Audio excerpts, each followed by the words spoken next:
Les Actes des Apôtres, chapitre 7. Le souverain sacrificateur dit « Les choses sont-elles ainsi ?» Étienne répondit « Hommes, frères et pères, écoutez. Le Dieu de gloire apparut à notre père Abraham lorsqu'il était en Mésopotamie, avant qu'il s'établît à Charan. Et il lui dit, quitte ton pays et ta famille, et va dans le pays que je te montrerai. Il sortit alors du pays des Chaldéens et s'établit à Charan. De là, après la mort de son père, Dieu le fit passer dans ce pays que vous habitez maintenant. Il ne lui donna aucune propriété en ce pays, pas même de quoi poser le pied, mais il promit de lui en donner la possession et à sa postérité après lui, quoiqu'il n'eût point d'enfant. Dieu parla ainsi. Sa postérité séjournera dans un pays étranger. On la réduira en servitude et on la maltraitera pendant 400 ans. Mais la nation à laquelle ils auront été asservis, c'est moi qui la jugerai, dit Dieu. Après cela, ils sortiront et ils me serviront dans ce lieu-ci. Puis Dieu donna à Abraham l'alliance de la circoncision. Et ainsi, Abraham ayant engendré Isaac, le circoncis le 8e jour, Isaac engendra et circoncis Jacob, et Jacob les 12 patriarches. Les patriarches, jaloux de Joseph, le vendirent pour être emmenés en Égypte.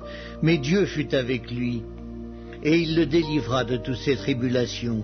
Il lui donna de la sagesse et lui fit trouver grâce devant Pharaon, roi d'Égypte, qu'il établit gouverneur d'Égypte et de toute sa maison. Il survint une famine dans tout le pays d'Égypte et dans celui de Canaan. La détresse était grande et nos pères ne trouvaient pas de quoi se nourrir. Jacob apprit qu'il y avait du blé en Égypte, et il y envoya nos pères une première fois.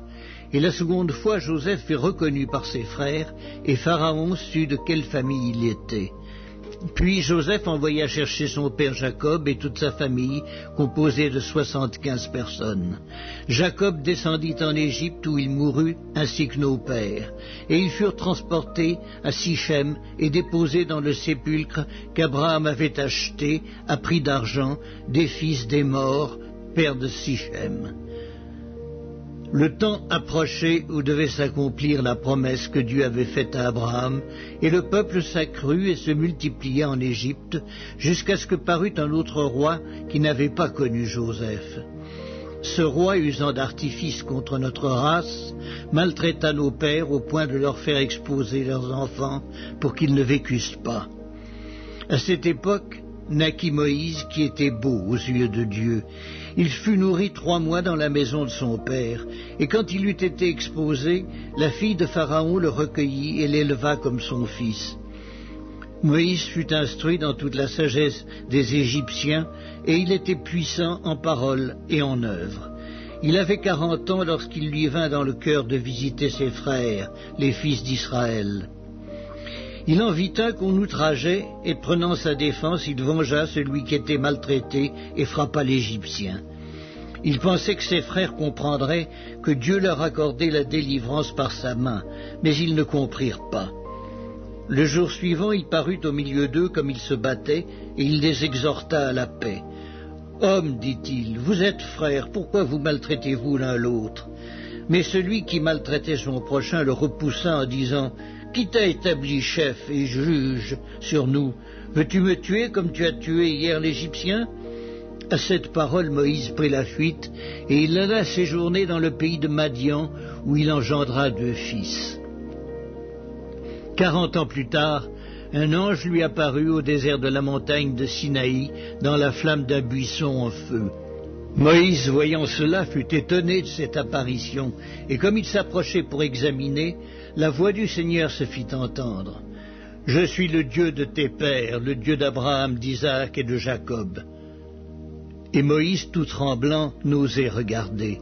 Le Seigneur lui dit, « Ôte tes souliers de tes pieds, car le lieu sur lequel tu te tiens est une terre sainte. J'ai vu la souffrance de mon peuple qui est en Égypte, j'ai entendu ses gémissements, et je suis descendu pour le délivrer.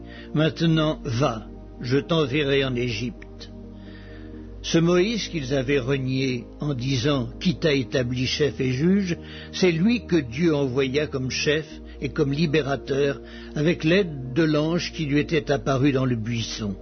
C'est lui qui les fit sortir d'Égypte en opérant des prodiges et des miracles au pays d'Égypte, au sein de la mer Rouge et au désert pendant 40 ans. C'est ce Moïse qui dit aux fils d'Israël « Dieu vous suscitera d'entre vos frères un prophète comme moi ». C'est lui qui, lors de l'assemblée au désert, étant avec l'ange qui lui parlait sur la montagne de Sinaï et avec nos pères, reçut des oracles vivants pour nous les donner. Nos pères ne voulurent pas lui obéir, ils le repoussèrent, et ils tournèrent leur cœur vers l'Égypte, en disant à Aaron, « Fais-nous des dieux qui marchent devant nous, car ce Moïse qui nous a fait sortir du pays d'Égypte, nous ne savons ce qu'il est devenu. » Et en ces jours-là, ils firent un veau, ils offrirent un sacrifice à l'idole, et se réjouirent de l'œuvre de leurs mains.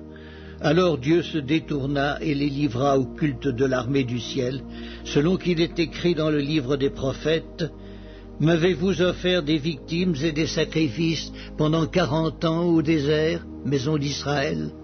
Vous avez porté la tente de Moloch et l'étoile du dieu Renfant, ces images que vous avez faites pour les adorer, aussi vous transporterai-je au-delà de Babylone. » Nos pères avaient au désert le tabernacle du témoignage, comme l'avait ordonné celui qui dit à Moïse de le faire, d'après le modèle qu'il avait vu. Et nos pères, l'ayant reçu, l'introduisirent, sous la conduite de Josué, dans le pays qui était possédé par les nations que Dieu chassa devant eux, et il y resta jusqu'au jour de David. David trouva grâce devant Dieu et demanda d'élever une demeure pour le Dieu de Jacob. Et ce fut Salomon qui lui bâtit une maison. Mais le Très-Haut n'habite pas dans ce qui est fait de main d'homme, comme dit le prophète. Le ciel est mon trône et la terre mon marchepied. Quelle maison me bâtirez-vous, dit le Seigneur, ou quel sera le lieu de mon repos? N'est-ce pas ma main qui a fait toutes ces choses? Hommes au cou raide, incirconcis de cœur et d'oreille, vous vous opposez toujours au Saint-Esprit. Ce que vos pères ont été, vous l'êtes aussi. Lequel des prophètes vos pères n'ont-ils pas persécuté?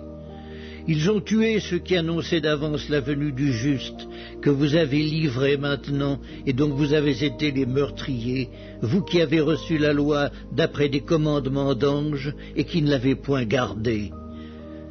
En entendant ces paroles, ils étaient furieux dans leur cœur et ils grinçaient des dents contre lui. Mais Étienne, rempli du Saint-Esprit et fixant les regards vers le ciel, vit la gloire de Dieu et Jésus debout à la droite de Dieu. Et il dit, « Voici, je vois les cieux ouverts et le Fils de l'homme debout à la droite de Dieu. » Ils poussèrent alors de grands cris en se bouchant les oreilles, et ils se précipitèrent tous ensemble sur lui, le traînèrent hors de la ville et le lapidèrent. Les témoins déposèrent leurs vêtements aux pieds d'un jeune homme nommé Saul.